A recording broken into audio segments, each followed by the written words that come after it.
बिस्मिल्लाहिर्रहमानिर्रहीम। ये बात सुनने में बहुत अजीब लगती है। एक ट्रिप के साथ जब हम लोग कैलाश की वादी से गुजरे तो बहुत से पठानों से मुलाकात हुई। काफ़ी अच्छा वक्त गुजरा, मगर रात के वक्त जब हम वहाँ से निकलने लगे तो चौक पर ही गाड़ी खराब हो गई, जिस वजह से हमें वहाँ रात को क़याम करना पड़ा। रात का न जाने कौन सा पहर था जब मुझे ऐसा लगा जैसे कोई खैमे का मुहासरा कर रहा है। मैं उठ बैठी और गौर से देखने लगी, मगर मेरा अंदाज़ा गलत साबित हुआ, क्योंकि वो जो कोई भी था किसी की रहनुमाई कर रहा था। शायद कोई हमारी तरह रास्ता भटक गया होगा, ये मेरी सोच थी। मगर थोड़ी देर बाद कोई फिर से उस जगह से गुजरा। मैं फौरन से बाहर निकली तो मैंने देखा कि कोई इंसान अपने से भारी संदूक खींचे जा रहा था और बहुत से लोग भी उसके हमरा ही थे। ये बात मुझे अजीब नहीं लगी, क्योंकि सयाहत में इस बात का इल्म मुझे बहुत पहले हो गया था। लोग यहाँ से वहाँ नकल मकानी करते हैं, लेकिन एक बात ज़रूर खटकी थी कि इस वक्त ये सब करने का क्या जवाब था। मतलब कि अगर कहीं जाना भी था तो रात के इस पहर खुद को क्यों इन झमेलों में डालना। सुबह हो जाता काम। मुझे दूर तक वो लोग गिरोह की शक्ल में जाते हुए दिखाई दिए। मैं वापस अपने खैमे की जानिब चल दी, लेकिन अचानक मेरी समाज से एक बहुत अजीब बात टकराई। उन लोगों की ज़बान समझना मेरे लिए मुश्किल नहीं था। वो लोग आपस में शायद कोई बहस कर रहे थे, जबकि ये सब मेरे लिए उस इल्म से मुख्तलिफ था जो कि मैंने उन लोगों के बारे में पढ़ा था। कैलाश के पठान लोग तो बहुत मिलनसार और एहसास करने वाले होते हैं, मेहनती तो भला के, मगर यहाँ तो माजरा ही कुछ और था। ये लोग बहुत परेशान थे, कोई इंतज़ाम करने की बात कर रहे थे। मैं इस बहस को सुनती, मगर जब ही मेरे पाँव पर कोई ठंडी शय आकर लगी। रात का वक्त, पहाड़ी इलाका, ऊपर से अंधेरा। मेरा तो दिल उछलकर पेट में चला गया कि अब तो बस कलमा बाकी है। ये ज़रूर कोई सांप बिच्छू होगा। मैंने हिम्मत करके रोशनी से झांका तो रुका हुआ सांस बहाल हुआ। ये तो घंघोरू थे, मगर इस वक्त यहाँ कैसे? मैं अभी इस घंघोरू को देख ही रही थी, जो एक वक्त में सुनहरी और दूसरे वक्त में सफ़ेद नजर आ रहा था। ये मैंने अपनी जिंदगी में पहली बार देखा था। यहाँ बहुत कुछ अजीब हो रहा था। एक बार दिल में ख्याल आया कि जाकर उन औरतों से बात करूं जो यहाँ है, मगर फिर चुप हो गई, क्योंकि यहाँ सब कुछ हैरानकुन था। इस कबीले की औरत माना कि पर्दा करती हैं, मगर यहाँ तो उलट था। ये सब औरतें किसी भी इंसान के सामने आने से कतराती हैं।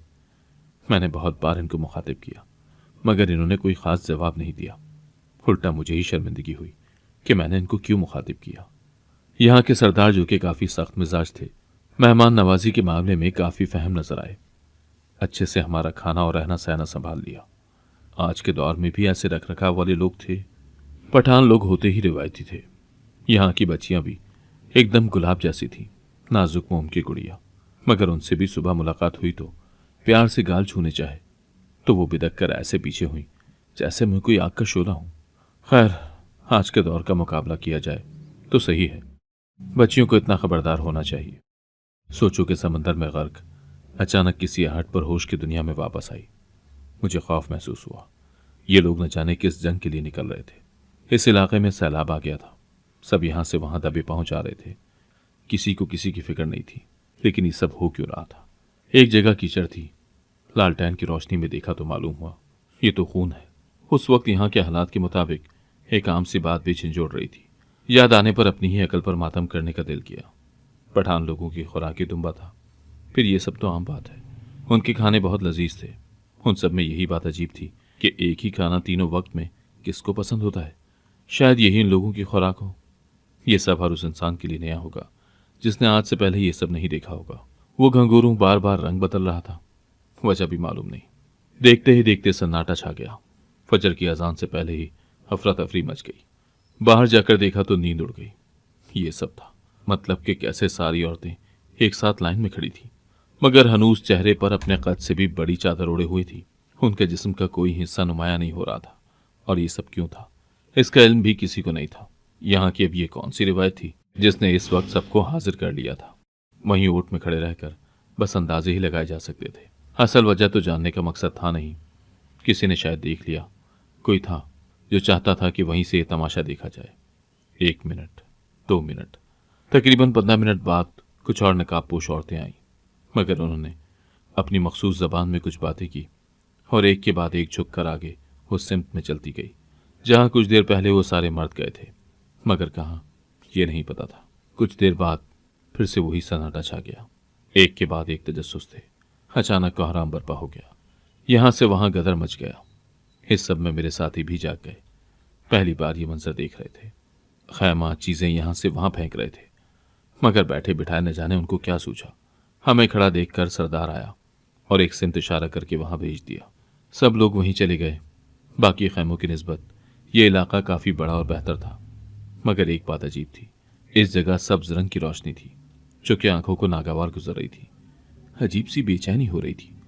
बाहर की कोई भी आवाज अंदर नहीं आ रही थी। अचानक एक खिड़की जो कि जरा ऊपर की तरफ थी उसकी जानिब बढ़ गई और वहां पहुंचकर झांका तो लगा कि आसमान सर पर आ गिरा है। वो लोग जो भी एक दूसरे के जानी दुश्मन बने हुए थे अब आराम से खाना नोश फरमा रहे थे और साथ साथ आग के सामने उनका पसंदीदा रक्स भी हो रहा था। क्या था ये सब? किसी पागल खाने से आए हैं ये लोग यहाँ, या फिर हमें पागल बना रहे हैं? शक का बीज दिमाग में पंजे गाड़े बैठा था और इस सब में उलझन बहुत ज्यादा थी। कुछ तो था जो कि छुपाया जा रहा था और साजिश की जा रही थी जिसकी भिनक हमें नहीं लगने दी गई। मगर क्यों? ये लोग तो अच्छे से बर्ताव कर रहे थे, फिर ये गुरेज क्यों? सवालों का समंदर था जिनका अब कोई किनारा नहीं था। होता भी कैसे? समझ से बाहर था। कैसे कोई दो चेहरे रख सकता है? और जबकि इन लोगों के साथ हम सब मुखलिस हों, हमसे उन सबको क्या खतरा था? क्या दिखावा था जो बाहर उन लोगों ने हमारे साथ किया? या वो सब दिखावा था जो बाहर हो रहा है? शायद ये कोई चाल हो। वैसे भी आज तक ये लोग जंग वगैरह पर यकीन रखते हैं, लेकिन हमारी सोच वहां तक नहीं जा सकती थी जहां तक ये लोग पहुंच चुके थे। इनको समझना शायद नामुमकिन था। जिस कदर वो लोग मसरूफ थे, शायद उन्हें याद नहीं था कि हम यहां अंदर बंद हैं और दरवाज़ा इतनी सख्ती से बंद था जैसे कभी न खुलेगा। दिन निकल गया मगर किसी ने हमें बाहर नहीं निकाला और अचानक धड़ाम की आवाज़ से दरवाज़ा खुला। रोशनी की चमक से आंखें चुंधिया गई। कुछ लम्हे बाद सरदार की आवाज़ गूंजी, उम्मीद है आप लोगों को यहाँ कोई मसला नहीं होगा और ये खाना है, जल्द ही आप सबको यहाँ से रवाना कर दिया जाएगा, मगर तब तक आप लोग यहीं रहिएगा। आप हमारी जिम्मेदारी होंगे। उम्मीद है आपको किसी किस्म की कोई परेशानी दरपेश नहीं होगी।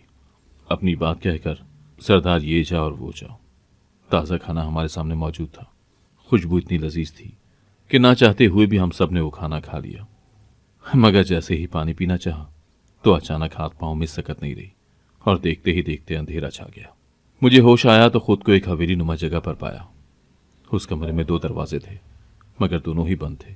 मुझे समझ नहीं आया कि ये कौन सी जगह है। मैं तो खाना खाने के बाद सो गई थी, फिर यहां कैसे आ गई? इतने में एक औरत कमरे में आई।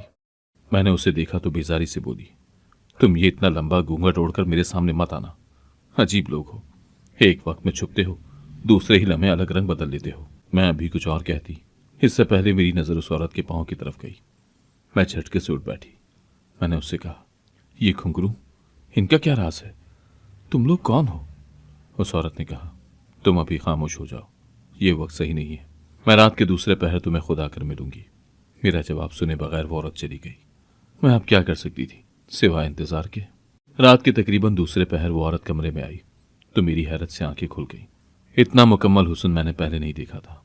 वो औरत मुजस्मा था, कोई मूरत या कोई परी, मगर उसके चेहरे से परेशानी वाज़ेह थी। वो कमरे में आई और अच्छे से दरवाज़ा बंद करके बोली, तुम कोई आवाज़ मत करना, मैं बोलूंगी बस। मेरी बात ध्यान से सुनो। यहाँ सब बरक्स है, वैसा कुछ नहीं है जैसा तुम समझ रही हो। आज से 3 साल पहले मैं इस दलदल में फंसी थी और आज तक झेल रही हूँ। तुम हिम्मत मत हारना। मैंने कहा, मुझे पहले बताओ क्या बात है। तब वो औरत बोली, वो सरदार मेरा शौहर था। वो बोला कि एक राज है और मेरी बीवी होने की हैसियत तुम पर फर्ज है कि इस राज को राज रखो। कभी पठानों के इस राज को दुनिया पर आश्कार ना होने देना, वरना अंजाम की जिम्मेदार पूरी नस्ल होगी। सब बर्बाद हो जाएगा। मैं तो उस सूरत हाल को देखकर उलझन में मुब्तला हो चुकी थी, मगर फर्ज की आड़ में चुप रही। शौहर बहुत ख्याल रखता था, मुझे किसी चीज की कमी नहीं थी, मगर जो कुछ था उसको फरामोश नहीं कर सकती थी। दिन गुजर रहे थे, मैं खाना बना रही थी जब मुझे अपनी पुश्त पर किसी की नजरों की तपिश महसूस हुई। मैं जानती थी कौन है पीछे, मगर पलटकर देखने की हिम्मत नहीं थी। जैसे तैसे मैंने काम पूरा किया और वापस पलटकर उस कमरे की तरफ देखा जो कि इस वक्त बहुत डरावना मंजर पेश कर रहा था। मैं कमरे में आई तो मेरा शौहर मुझे देखते ही बोला, मैं थका हुआ हूं, मुझे नींद आ रही है।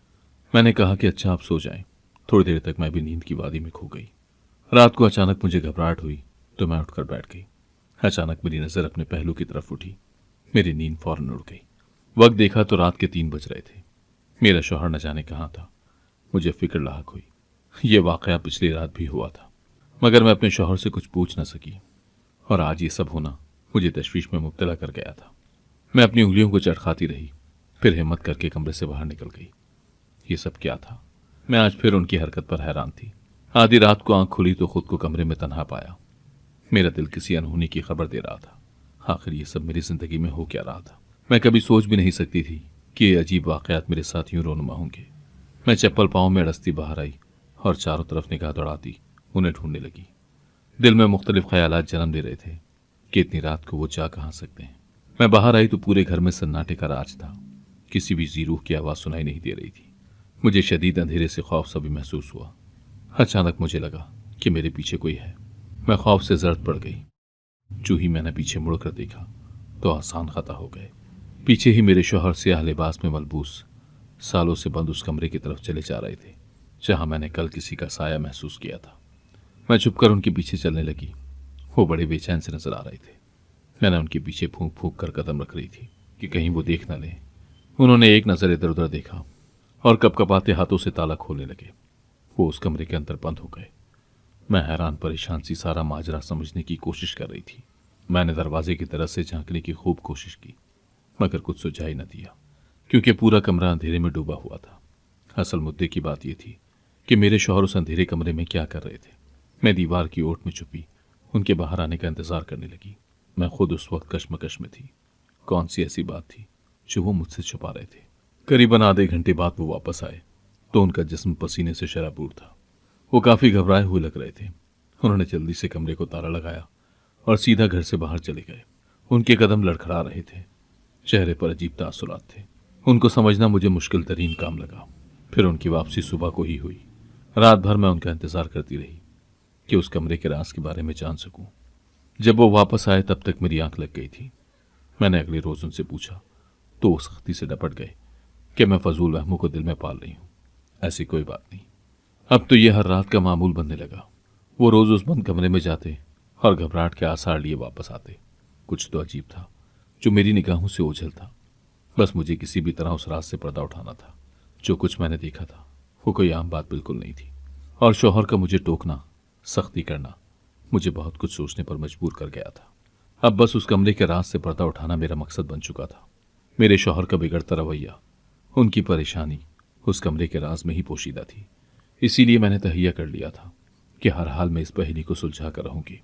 दिलो दिमाग फिलहाल कुछ भी सोचने समझने से मफलूज थे। जो कुछ भी मेरे साथ उन दिनों हो रहा था वो कोई आम बात तो न थी। मैंने सोचा कि क्यों ना मैं अपने शौहर की गैर मौजूदगी में उस कमरे में जाऊं और दूध का दूध और पानी का पानी हो जाए। अब मुझसे ये सब बर्दाश्त नहीं हो रहा था। दोपहर को मेरे शौहर खाना खाकर सो गए।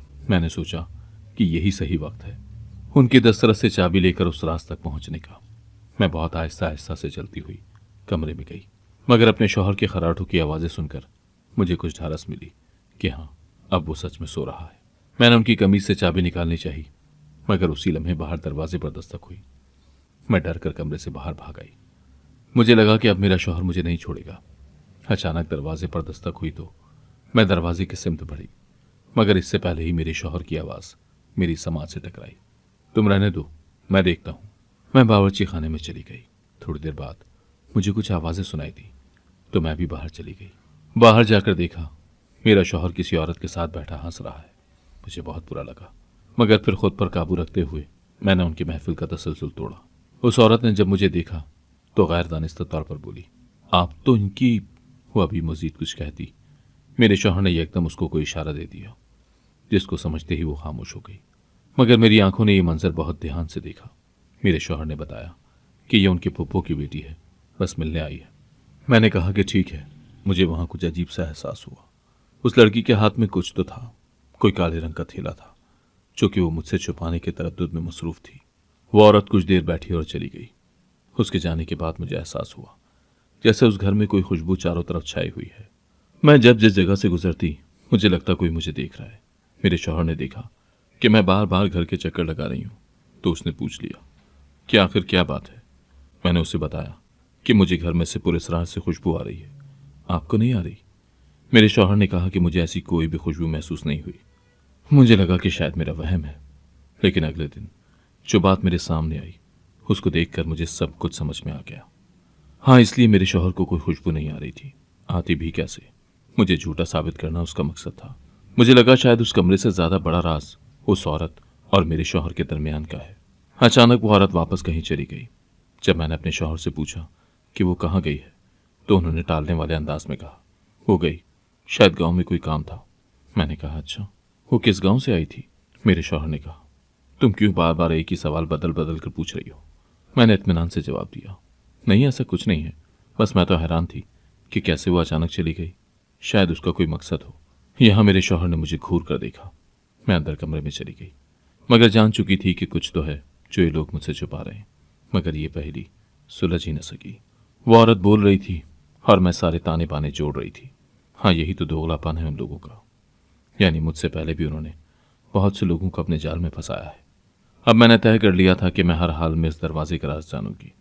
इसीलिए मैंने एक तरकीब सोची और उस औरत से कहा कि तुम एक काम करो, अपने जैसा एक सूट और बड़ी शॉल मुझे भी ला दो। उसने ऐसा ही किया। मैं खुद को ढांप कर उस बंद कमरे से बाहर निकल आई। बाहर वही अफरा तफरी का माहौल था, यहां से वहां आना जाना, खाना पीना। अचानक वो सरदार घर में दाखिल हुआ। मेरा तवाजुन बिगड़ा और जमीन बोस होने से बचने के लिए दीवार का सहारा लेना पड़ा। सरदार आगे बढ़ गया, मगर उसकी शख्सियत का रोब यहां सब पर जाहिर था। और वो औरत जो कमरे में आई थी किसी गुलाम की तरह उसके आगे सर झुकाकर खड़ी थी। अफसोस होता है आज के दौर में भी ये रवायत देखकर।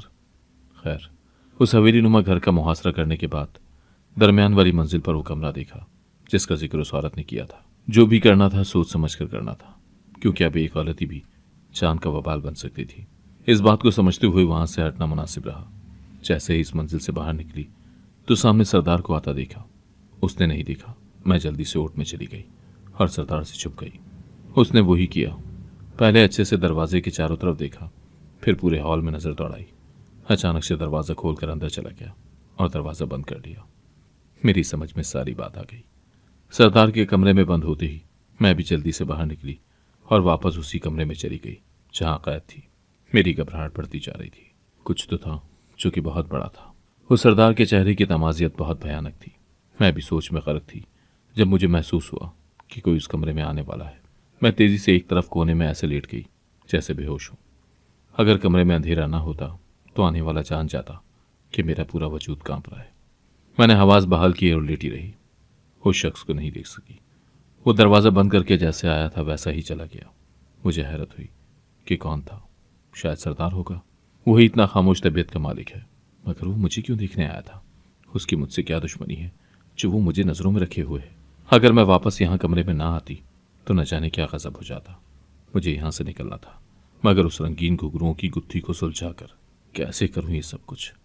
उस औरत के मुताबिक सरदार का कोई भी राज, उस औरत के मुताबिक सरदार का कोई भी राजदार नहीं, और उसको मैंने अक्सर अकेला ही देखा है। ऐसा क्या है उस कमरे में जो वहां ताला है?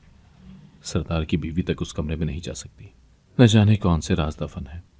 वो सरदार मुझे भी यहीं रखना चाहता है। मेरे साथ ही न जाने कहाँ होंगे। मुझे अब फिक्र लाक होने लगी। एक खौफ था जो कि रूह को झिझोड़ रहा था। पहले कभी ऐसी सूरत हाल का सामना नहीं हुआ। अब ये सब देखना पड़ रहा है तो कुछ दिमाग नहीं चल रहा। क्या करूं? कैसे इस अजाब खाने से निकलूं? मैं अभी सोच रही थी जब मेरी नज़र उस खाने के थाल पर गई जो कि मेरे लिए लाया गया था। हाँ, शेर को जंगल में ही शिकार करना है, यही मुनासिब है। मैंने खाना खाया और अपनी जगह बोरी को चादर से लपेटकर बाहर निकल गई। मुंह को ढांपे हुए मैं अपनी मतलूबा चीज़ ढूंढने लगी। तभी अचानक किसी ने कंधे पर हाथ रखा और मेरा दिल बंद होने लगा। मुझे बुरी तरह खींचते हुए हवेली के पिछले दरवाजे के पास बंद कमरे में लाया गया। मैंने तड़प कर देखा तो कुछ ढारस मिली। सरदार की बीवी के चेहरे पर मौजूद तशवीश मुझे एक पल को हैरान कर गई थी। मैंने कहा, आप ऐसे क्यों लाई मुझे? तो उसने कहा, अहमक लड़की, ये सरदार की हवेली है, परिंदा भी पर नहीं मारता और तुम ऐसे दंदनाती फिर रही हो। किसी ने देख लिया और पहचान लिया तो ऐसी गायब हो जाओगी जैसे झाग। मैं भी अपनी गलती सुनकर सोच में पड़ गई कि वाकई मैंने भी क्या पागलों वाली हरकत की। कैसे निकल आई बाहर? मुझे देख कर निकलना था। मैं उसको बताना चाहती थी मगर कुछ सोचकर खामोश हो गई। दोपहर के खाने के बाद लवाजमात सजाए जा रहे थे। मैं समझ गई कि अब ये लोग चाय के साथ ये सब नोश करेंगे। मैं भी बावर्ची खाने में चली गई और वहां जाकर उबलती हुई चाय को देखने लगी। मौका देखकर मैंने चाय प्यालों में डाली और मेज पर रख दी। अब बस मुझे 5 मिनट का इंतजार था और थोड़ी देर बाद मेरी आंखें चमक उठी, क्योंकि सब गहरी नींद में सो चुके थे। मैं तेजी से सरदार की जानिब गई। उसको करीब से देखकर ही मुझे खौफ महसूस हुआ। अगर एक लम्हे को यह इंसान मेरी नशे वाली जड़ी बूटी के असर में नहीं होता तो उस वक्त मेरे जिस्म में जान नहीं होती। मगर खैर, अब आग में कूद ही गई तो जलने से क्या डरना।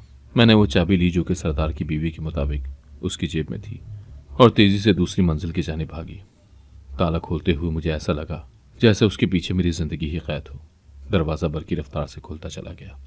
मैं भी अंदर बढ़ी, मगर अंदर सब्ज रोशनी देखकर मुझे वो मनहूस दिन याद आया जब हम उस खैमे की जद में आए थे। अंदर जाकर मैंने और रोशनी की, मगर सामने का मंजर देखकर मुझे लगा ये सब कोई खेल है। सामने दीवार पर सफ़ेद चूना था और एक दरवाज़ा भी था जो कि बंद था, और उसकी बनावट से यही लग रहा था कि वो तांबे का है। उसको हाथ लगाना चाहा, मगर मुझे करंट लगा। मैं समझ गई कि लॉक है। मैं कमरे में चक्कर लगाने लगी। मुझे पता था अब जो भी होगा वही सही है, वरना यह मौका मुझे कभी दोबारा नहीं मिलेगा। क्या करूं? सामने दीवार पर सफ़ेद लफ्ज़ में कुछ लिखा हुआ था। मैंने देखा, मगर नजर नहीं आया, बस जाहिर हो रहा था। अचानक मुझे ख्याल आया कि सब्ज रोशनी। मैंने आगे बढ़कर सब्ज रोशनी उस दीवार के करीब की तो सब कुछ नुमाया होता गया। वो उर्दू में पैराग्राफ लिखा था, वो क्या है जो कीमती है, उसकी कदर तुमको नहीं। ये शायद कोई राज की बात थी जो यहाँ नशर थी। मैं सोचने लगी कि वो क्या चीज़ हो सकती है, मगर मुझे समझ नहीं आया। अचानक मैंने दरवाजे के करीब जाकर कहा, पर्दा। पर्दा वो चीज़ है जो बहुत कीमती है और उसकी औरतों को कदर नहीं। ये बात कहनी थी कि दरवाज़ा खुल गया और सामने शहर की चहल पहल देखकर मैं हैरान थी। ये इलाका शहर से दूर था तो सरदार ने खुफिया दरवाज़ा बनाया था, मगर सबसे छुप कर क्यों? अभी मैं यही सोचती, इससे पहले ही मुझे किसी ने पुकारा और बोला, अब तो कोई तजस्सुस बाकी नहीं रहा ना? मैंने पलट कर देखा तो सरदार खड़ा था। मैं उसको देखकर डर गई। सरदार बोला, बीबी, हम कोई नाजायज़ काम नहीं करते, मगर अपने घर की इज्जत की हिफाजत करते हैं। सालों पहले इस कबीले में मेरी माँ राज करती थी। उनको औरत होने की वजह से बहुत अजाब झेलने पड़े। एक वक्त आया कि उनको अपनी इज्जत बचाने के लिए छत से कूदना पड़ा। यहाँ के मुखालिफ लोग इस बात को हमारी कमजोरी समझते थे। इस हवेली की दूसरी तरफ वो मैदान था जहाँ हम सब थे। तुम समझी हमने तुम्हें अगवा किया, मगर ये सच नहीं है। हमने तुम्हारी हिफाजत की थी। मैं जानता हूँ इस जगह पर तुम्हें अच्छा नहीं लगा होगा, मगर मेरी बेगम शुरू से इस राज से आशना नहीं है। मैंने तुम्हें उसी दिन ही पहचान लिया था जिस दिन तुम गिरने लगी थी, मगर मेरा सहारा नहीं लिया। मैं नहीं चाहता था कि तुम्हें कैद करूं। मेरा वैसे ही तुम्हारी नज़रों में अजीब अक्स है और भी खुद को गिराऊं। उम्मीद है तुम्हारी सारी शिकायत दूर हो गई होंगी। आज शाम तुम्हें इस इलाके से बाहिफाजत निकाल देना था, मगर तुम थी एक सयाहत की शौकीन, कैसे ना राज जानती। उम्मीद है तुम इस राज को खुद तक ही महदूद रखोगी। मैं सरदार की बातें सुनकर तंग रह गई कि कैसे मैं खुद की बनाई गई 1.5 ईंट की मस्जिद पर ही सोचने लगी। अगर सरदार की बीवी ने मुझे कह भी दिया था तो मेरा क्या हक था कि मैं उसकी हवेली में ऐसी मशकूक हरकतें करूं। मुझे शर्मिंदा देखकर सरदार ने मेरे सर पर हाथ रखा और बोले, बस अब इस तजस्सुस को ख़त्म करो और ज़िंदगी में मेरी बात याद रखना। ये ज़िंदगी है, इसमें हर बात जानना ज़रूरी नहीं होता। कुछ बातों से लाइन रहना ही अच्छा है। सब कुछ जान गए तो जिएंगे कैसे? कुछ उलझनों से लड़ते हुए हम इस ज़िंदगी को पार कर जाएंगे। और ये घुंघरू हमारी तरफ से तुम रख लो, इसका रंग बदलता है, ये बात तुम जानती हो, और ये राज है।